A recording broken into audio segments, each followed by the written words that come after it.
사도신경으로 신앙 고백 드립니다.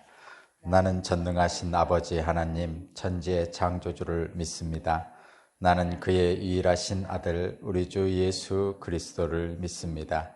그는 성령으로 잉태되어 동정녀 마리아에게서 나시고 본디오 빌라도에게 고난을 받아 십자가에 못 박혀 죽으시고 장사된 지 사흘 만에 죽은 자 가운데서 다시 살아나셨으며 하늘에 오르시어 전능하신 아버지 하나님 우편에 앉아 계시다가 거기로부터 살아있는 자와 죽은 자를 심판하러 오십니다. 나는 성령을 믿으며 거룩한 공교회와 성도의 교제와 죄를 용서받는 것과 몸의 부활과 영생을 믿습니다. 아멘. 찬송가 490장입니다. 490장.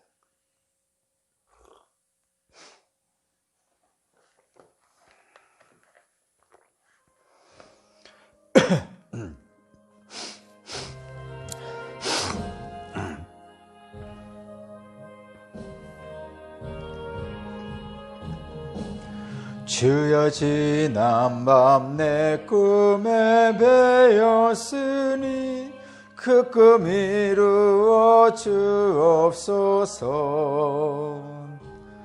밤과 아침에 계시로 보여주사 항상 은혜를 주옵소서. 나의 놀라운 꿈 정녕 이루기는 장차 큰 은혜 받을 편이. 나의 놀라운 꿈 정녕 이루어져 주님 얼굴을 배우리라. 마음 괴롭고 아파서 낙심될 때 내게 소망을 주셨으며 내가 영광의 주님을 바라보니 앞길 환하게 보이도다. 나의 놀라운 꿈 정녕 남이 끼는 장차 큰 은혜 받을 편이. 나의 놀라운 꿈 정녕 이루어져 주님 얼굴을 배우리라. 세상 풍조는 나날이 변하여도 나는 내 믿음 지키리니. 인생 살다가 죽음이 꿈 같으나 오직 내 꿈은 참되리라. 나의 놀라운 꿈 정녕 남이 끼는 장차 큰 은혜 받을 편이. 나의 놀라운 꿈 정녕 이루어져 주님 얼굴을 배우리라. 아멘.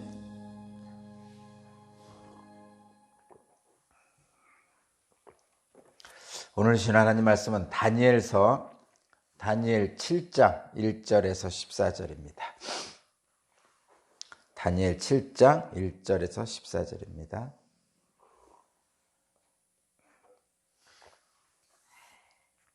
제가 봉독하겠습니다.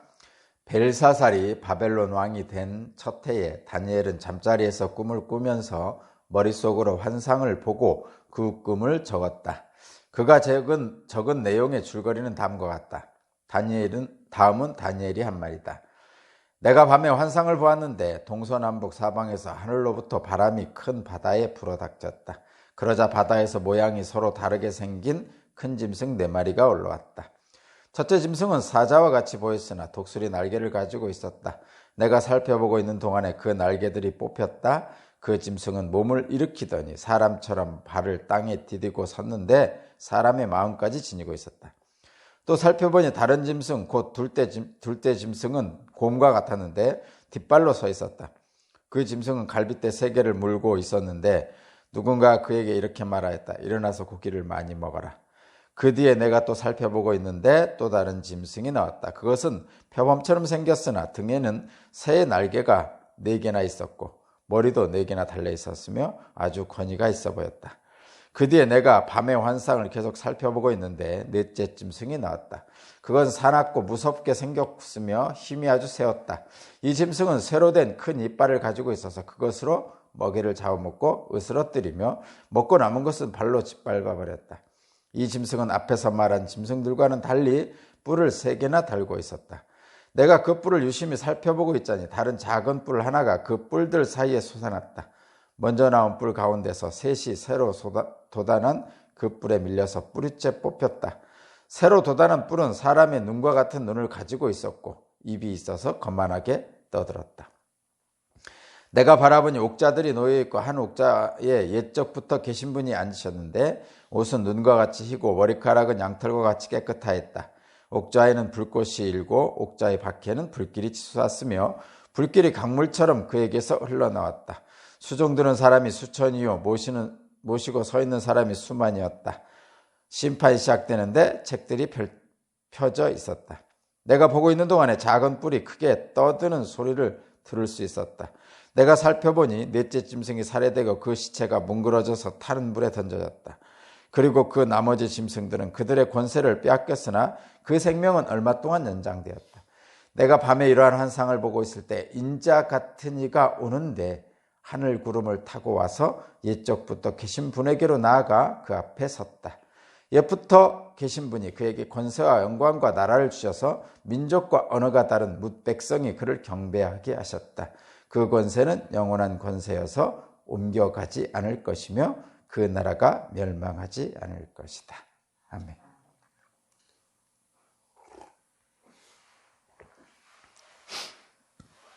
오늘 말씀의 제목은 네 짐승과 하늘 보자 환상입니다. 내용의 제목은 모든 것은 하나님의 주권 아래에 있습니다. 모든 것은 하나님의 주권 아래에 있습니다라는 제목입니다. 오늘 본문은 다니엘이 꿈에서 본 환상에 대해서 기록하고 있습니다. 환상에 대한 해석은 이제 내일 부분인데 다니엘이 꿈을 꾸는데 환상을 봅니다. 2개의 환상을 보는데 첫 번째 거는 네 짐승에 대한 환상이고 두 번째 거는 하늘 보좌에 대한 환상입니다. 오늘 본문의 내용은 묵시입니다. 묵시 또는 계시라고 하죠. 여러분들이 아시는 요한계시록, 요한묵시록이라고 하죠. 그 묵시 계시인데 이 묵시 계시는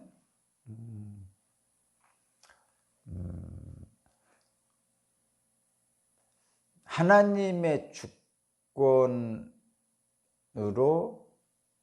이 세상에 변화되는 과정을 보여주시는 것이 묵시며 계시입니다.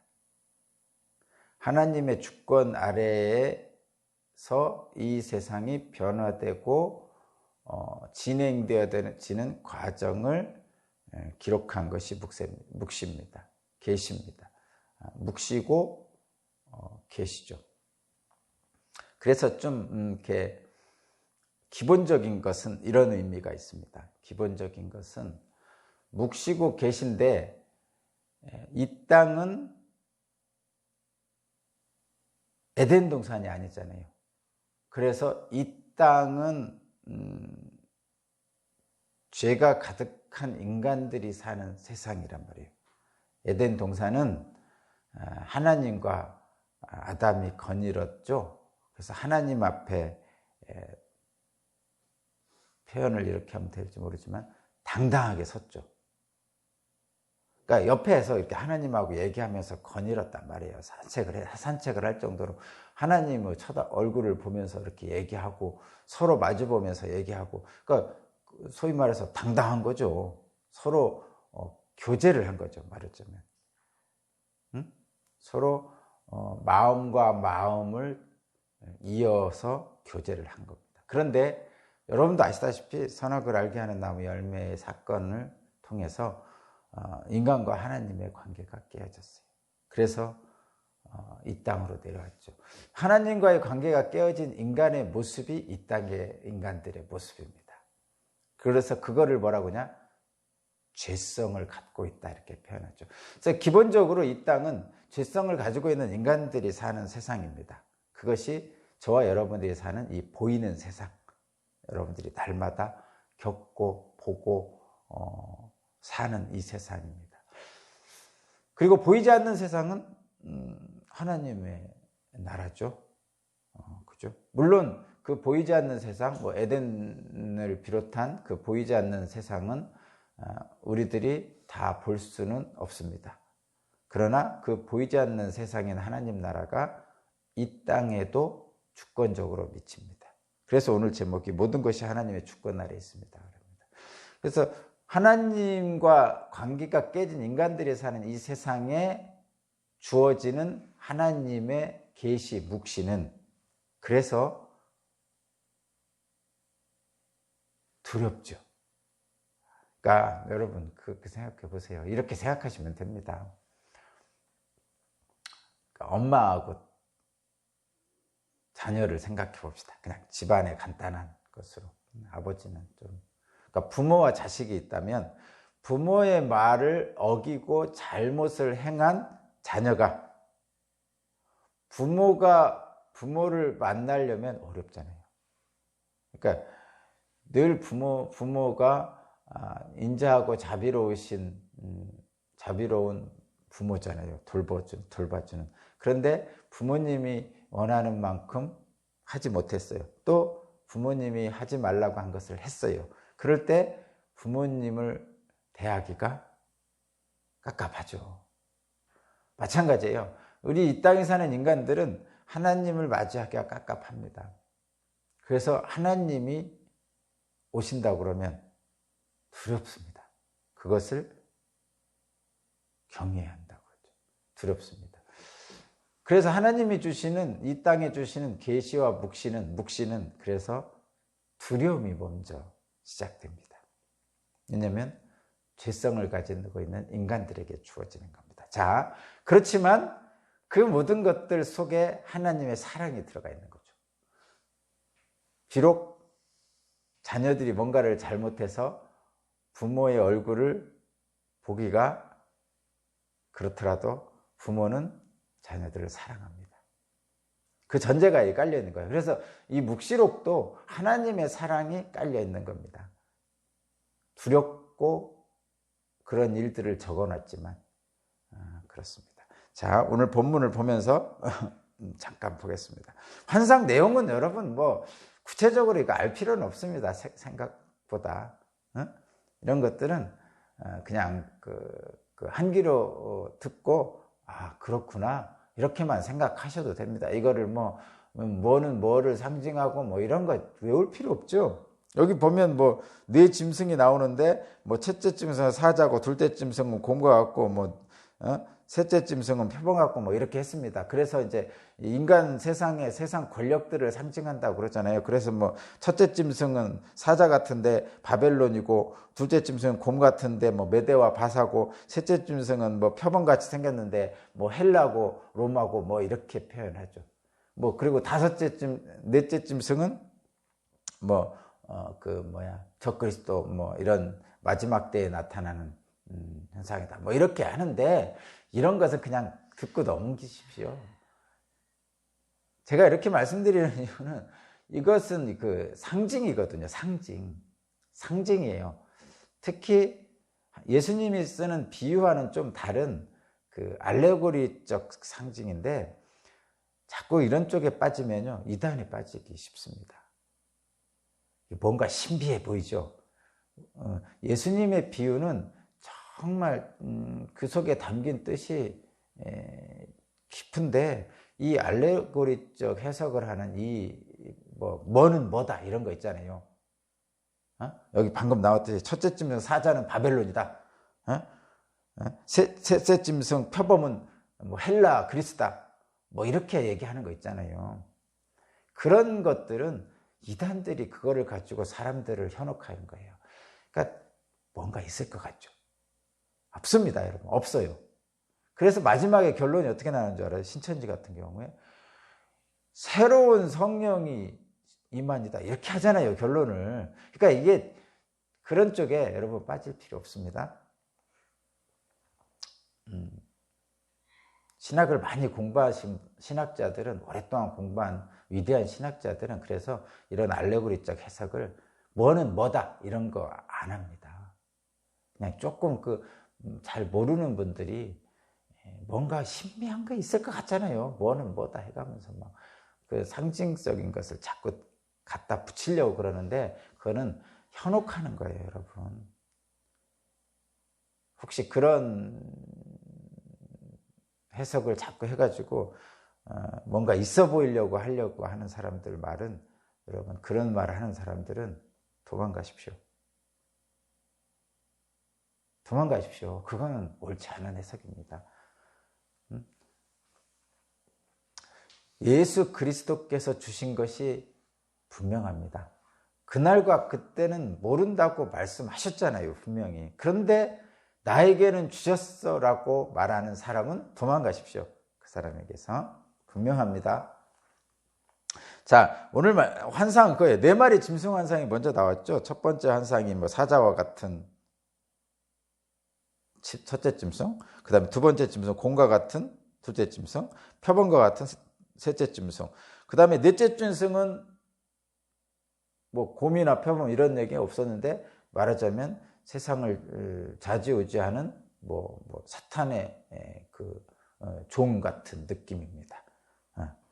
그리고 그곳에 뿔이 10개나 있어서 10명의 왕이 나타나고, 또 그 중에 또 작은 뿔이 나타나서 적그리스도 같은 의미죠. 그런 의미. 그래서 세상을 어렵게 할 것이다. 이런 얘기입니다. 결과적으로. 그리고 앞으로 나타날 세상의 진행 과정, 세상 권력들의 그 진행 과정을 환상으로 본 것이죠. 근데 이 과정은요, 여러분 잘 생각해 보세요. 잘 보세요. 제가 듣기에 이 과정은 수백 년에 걸쳐서 일어납니다. 수백 년에 걸쳐. 이 당시 사는 사람들은 이 수백 년에 걸쳐 일어나는 이 사건에 직접적인 영향을 못 받습니다. 그렇죠? 이 당시 다니엘이 환상을 본 이 당시 사람들은 이러한 수백 년에 걸쳐 일어나는 사건을 다 못 겪습니다. 왜죠? 우리 인생은 50년. 이 당시 사람들은 평균 수명이 30세. 30세예요, 이 당시 사람들은. 그러면 수백 년에 걸쳐 있는 이 다니엘이 본 네 짐승의 환상은 이 30년 동안 사는 평균 수명, 오래 사는 분은 60세 살았겠죠. 그런 분들에게는 그 인생에 영향이 없습니다. 그렇게 많은 영향이 없어요. 단지 현재 닥친 삶의 정황이 문제일 뿐이에요. 그러니까 이런 것을 수백 년에 걸쳐 있을 이 네 짐승의 환상을 가지고 공포에 떨 필요 없다는 거죠. 이런 환상을 가지고 현혹당하는 사람들, 현혹당하지 말라는 얘기를 제가 하는 겁니다. 자, 그래서 요한계시록 읽을 때도 잘 읽으셔야 됩니다. 그런데 그렇게 했죠? 그 다음에 이런 네 짐승이 나와가지고 세상을 혼란스럽게 할 것이다, 이런 얘기가, 핍박할 것이다, 이런 얘기입니다. 그 다음에 두 번째 환상은 9절부터 있는데, 옥자의 옛적부터 계신 분과 인자 같은 분에 대한 환상입니다. 이것은 이제 하나님 나라를 얘기하는 거죠. 이사야가 하늘 보자 꿈의 환상을 본 것과 비슷합니다. 그래서 옥자의 옛적부터 계신 분은 하나님이시고 인자 같은 분은 예수님이죠. 9절에 옥자의 옛적부터 계신 분 이렇게 말씀하고 있고, 13절에 인자 같은 이가 오신다 이렇게 말씀하고 있죠. 그러면서 9절부터 이렇게 읽어보면 거기 11절을 보겠습니다. 11절. 내가 보고 있는 동안에 작은 뿔이 크게 떠드는 소리를 들을 수 있었는데 내가 살펴보니 넷째 짐승이 살해되고 그 시체가 뭉그러져서 타는 불에 던져졌다. 하나님이 심판하신 거죠. 넷째 짐승을, 세상을 혼란케 하는 짐승을 심판하셨다는 얘기. 그리고 나서 인자 같은 이가 오시는 거죠. 그래서 마지막에 14절 예수님이 오셨다 이런 얘기, 인자 같은 일을 예수님이라고 하면서 14절 옛부터 계신 분이 그에게 권세와 영광과 나라를 주셔서, 그러니까 하나님이 예수님께 영광과 나라를 주셔서 민족과 언어가 다른 뭇백성이 그를 경배하게 하셨고 그 권세는 영원한 권세여서 옮겨가지 않을 것이며 그 나라가 멸망하지 않을 것이다. 아멘. 이렇게 지금 결론을 맺고 있는 거예요. 그러면 이 다니엘이 본 환상은, 자, 이 묵시를 주시는 하나님의 뜻이 있습니다. 이러한 묵시, 그러니까 묵시와 계시라는 것은 앞으로 진행되어질 하나님의 주권 아래 진행되어질 세상의 권세자들의 변화 과정을 적은 게 묵시예요. 근데 이 묵시는 수백 년에 걸쳐 옵니다. 그러면 저와 여러분은 믿음의 사람이니까 무엇을 하나님께서 이 믿음의 사람들에게 이 말씀을 주시려고 하느냐? 믿음을 시험당하는 일들이 있을 것이다. 그런데 믿음이 시험당한 일이 있을 때 견딜 수 있는 힘을 주시고자 하는 거예요. 수백 년에 걸쳐 있을 이 사건을 30년 사는 사람들에게, 50년 사는 사람들에게 왜 말씀을 주셨겠어요? 너희들이 사는 30년, 60년, 지금으로 얘기하면 100세도 되는 거죠. 너희들이 인생 속에서 혹시라도 이런 세상의 속성 때문에 다가오는 믿음의 시련들이 있을 때, 그래도 이 모든 것은 하나님의 주권 아래 있으니까 너희들 걱정하지 말고 담대하게 믿음을 지키며 살아라, 이것이죠. 이 환상들을 통해서 주시고자 하는 것은 정말 아무것도 안 하고, 그러니까 묵시나 계시를 받은 사람들의 특징이거든요. 아무것도 안 하고 산속에 들어서 하나님만 숭배하고 기도하고 이렇게 살아야 되지 않을까, 이렇게 사람들은 생각한단 말이에요. 이런 무서운 그 묵시를 보면. 근데 절대 안 그렇다는 얘기예요. 하나님은 이 묵시를 주시는 이유가 그런 뜻이 아니고, 너희들의 삶 속에 주어지는 믿음의 시련들이 있을지라도 그 시련들에 담대하게 하나님의 주권을 믿고 견디며 믿음을 지키며 살아라. 그것이 하나님의 뜻이다라는 것을 말씀하시고자 하는 거예요.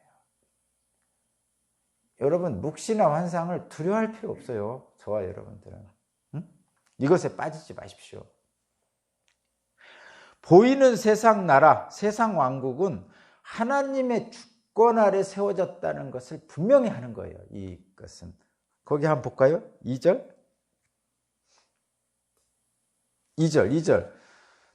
다음은 다니엘이 한 말이다. 내가 밤에 환상을 보았는데 동서남북 사방에서 하늘로부터 바람이 큰 바다에 불어 닥쳤다. 그리고 그 바다에서 모양이 서로 닿은 큰 짐승 4마리가 올랐다. 여기서 이 말씀의 2, 3절의 말씀의 핵심은 뭐예요? 하늘로부터, 이게 하나님으로부터죠. 하늘로부터 바람이 큰 바다에 불어 닥쳤고 그 큰 바다에서 4짐승이 나온 거죠. 그러면 이 4짐승, 이 세상을 지배하고 두렵게 만드는 이 짐승도 어디서부터 왔냐면 하늘로부터 온 거예요. 그러니까 하늘로부터 왔다는 것은 하나님의 주권 아래에 있다는 뜻입니다. 지금 그것을 강조해요. 여기서부터 이 본문의 핵심은 하늘로부터 왔다. 그래서 하나님의 주권 아래에 있다. 4짐승도 그런 말입니다. 그런데 이 4짐승은 하늘로부터 왔음에도 불구하고 하나님의 통치를 거스르고자 하는 속성이 있는데 그것이 바로 죄성이에요. 이 땅의 인간들은 하나님과의 관계가 깨졌기 때문에 죄성을 가지고 있는데 하나님의 뜻을 거스르려는 죄성을 가지고 있단 말이에요. 그러니까 저와 여러분들이 그냥 한번 생각해 보세요. 저와 여러분들이 에덴 동산에서 하나님과 거닌다면은 저와 여러분이 뭐 거짓말을 할 이유가 있겠어요? 나의 이익을 위해서 옆 사람을 모른 척하고 해칠 이유가 있겠어요? 근데 사실은 지금 이 땅에 사는 저와 여러분은요, 내 이익을 위해서 혹시 저 사람이 손해를 보고 있는데도 그냥 말려들기 싫어서 아무 말도 안 하고, 뭔가를 두고 경쟁할 때 내가 먼저 차지하려고 먼저 움켜쥐고, 여러분, 이건 제가 단순하게 얘기한 거예요.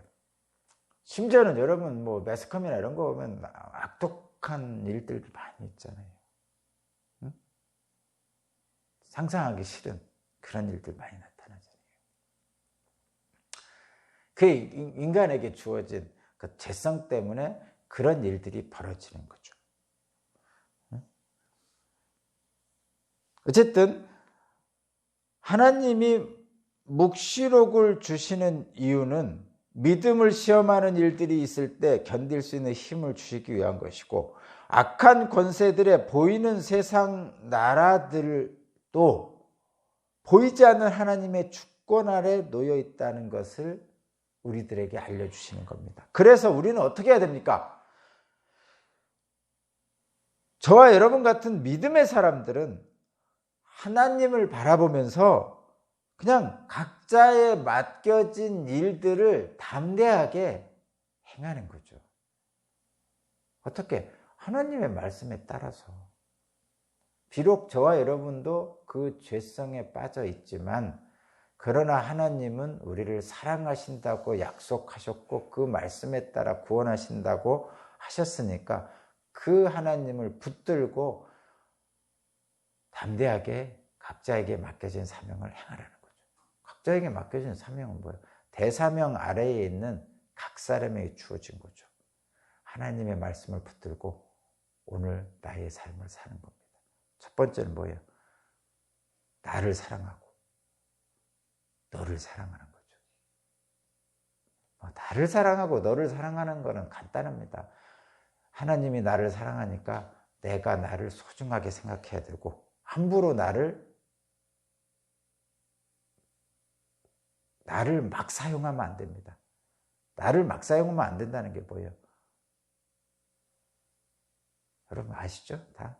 나를 막 사용하면 안 되죠. 죄된 행위에 나를 빠뜨리면 안 됩니다. 두 번째, 너를 사랑하는 것. 내 옆에 있는 사람들 생각해 보세요. 내 남편, 아내, 자녀, 부모, 사촌, 형제, 내 이웃, 바로 옆에 있는 이웃, 그리고 심지어는 멀리 있는 아프리카 사람까지. 이렇게 내게 주어진 옆에 있는 사람들을 사랑하면 됩니다.